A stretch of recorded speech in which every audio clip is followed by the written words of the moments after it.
Magkakasuhan ko talaga yan. Alright. It's unfair for me. Sinira niya aking reputasyon. Magkakasuhan ko talaga yan. Dito ay muling nagpakawala ng maaanghang na revelasyon si Roby Taroza laban kay Senator Jinggoy Estrada. Muli niyang tinawag na botomesa si Senator Jinggoy. Nagpakawala din ito ng mga matitinding revelasyon. This is all I can tell you. Jinggoy Baboy, my family is not poor and never corrupt. In the USA, my father is a Fed and very close to Donald Trump Jr. Try niyo ako galawin na baboy ka botomesa, hindi naglilinis bago magpatira? You have the nerve to question others dyan sa investigation sa Senate? Kupal to the highest level ka? Mukha kang pagong na tumitira ng palaka. Muling nagpakawala ng maaanghang na pasabog at revelasyon ang dating aktor na si Roby Taroza laban kay Senador Jinggoy Estrada. Isiniwalat ni Roby Taroza na nakakatanggap na daw siya di umano allegedly ng mga death threats o pagbabanta sa kanyang buhay ngayon matapos niyang ibulgar ang di umano allegedly tunay na kasarian ni Jinggoy Estrada. Base kasi sa naunang post ni Roby Taroza, binuweltahan nito si Jinggoy sa pagkakasangkot nito sa bilyong-bilyong pisong flood control project scam. Nanawagan siyang mag-resign na ito sa Senado o isisiwalat niya ang di umano allegedly tunay na kasarian nito? Subalit tuluyan ng isiniwalat ni Roby Taroza ang di umano allegedly kasarian ni Jinggoy Estrada kung saan ito daw ang dahilan ng paghihiwalay nila ng partner niya noon na si Joed Serrano at nagkaroon daw ng sexual relationship o pagtatalik ang ex-partner niyang si Joed Serrano at Senator Jinggoy Estrada noong nangangampanya sila para kay Fernando Poe Jr. nung tumakbo ito sa pagkapangulo.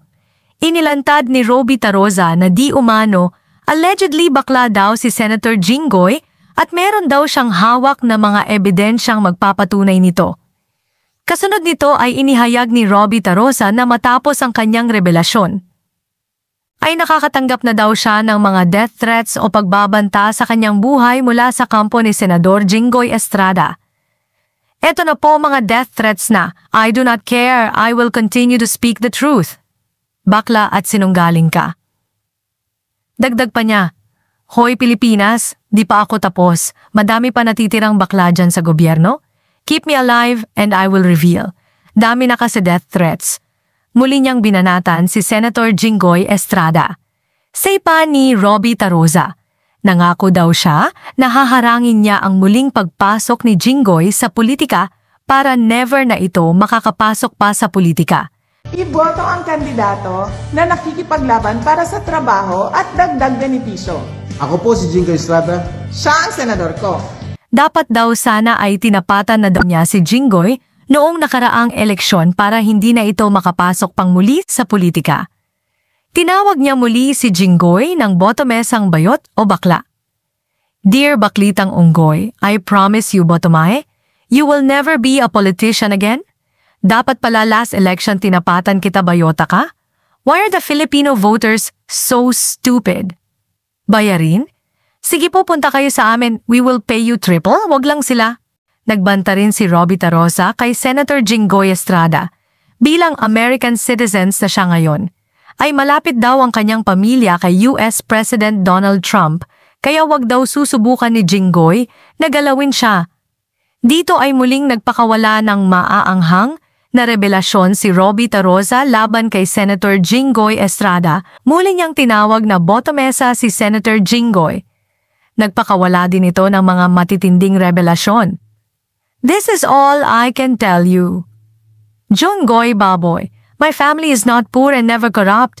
In the USA, my father is a Fed and very close to Donald Trump Jr. Try niyo ako galawin na baboy ka botomesa, hindi naglilinis bago magpatira? You have the nerve to question others dyan sa investigation sa Senate? Kupal to the highest level ka? Mukha kang pagong na tumitira ng palaka. Animal ka? Sa Bisaya, dirty pig. Kasalanan din ni Duterte? Ba't ka nakawala?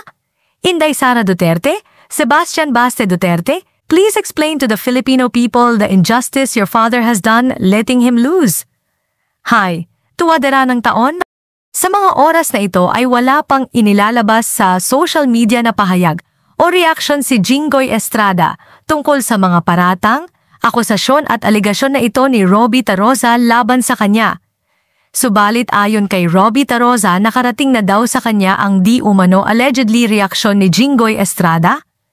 Sinabi daw ni Jinggoy na hindi na daw siya papatulan dahil nagmamaasim lang daw itong si Robby Taroza dahil iniwang siya ng kanyang ex-partner na si Joed Serrano dahil naging biik na rin daw ito o piglet. Subalit matapang na binuweltahan ito ni Robby Taroza, tinawag naman niyang baklet si Jinggoy Estrada at mas mataba daw ito kaysa sa kanya dahil obese ito. Ayaw daw ako patulan sa SOCMED, pero ano sabi mo sa friend natin? Sour grapping siya kasi iniwan siya ni Joed dahil naging piglet siya. Hoy, baboy ka! Piglet is better than baklet. Baboy na piglet? Dude, you're fucking obese, I'm not. Tumaba lang ako before pero not na. Ikaw, baklet? Kita mo pa din ba turtleneck mong alaga? Na may keso libag? Tigilan mo ako, baklet ka? Kaugnay nito, kumakalat ngayon ang lumang video ng DJ na si Mo Twister kung saan ibinunyag nito sa kanyang programa sa radyo na di umano allegedly. Exactly. And we were just talking about this story between Uma and Jinggoy. If you guys don't know the story, Jinggoy Ryan, listen. It's beautiful. Once tried to offer Uma money for sex. Yes, that Jinggoy. Yes. Kaugnay nito, wala pang inilalabas na pahayag o reaksyon si Senator Jinggoy Estrada sa mga paratang at aligasyon na ito ni Robby Taroza laban sa kanya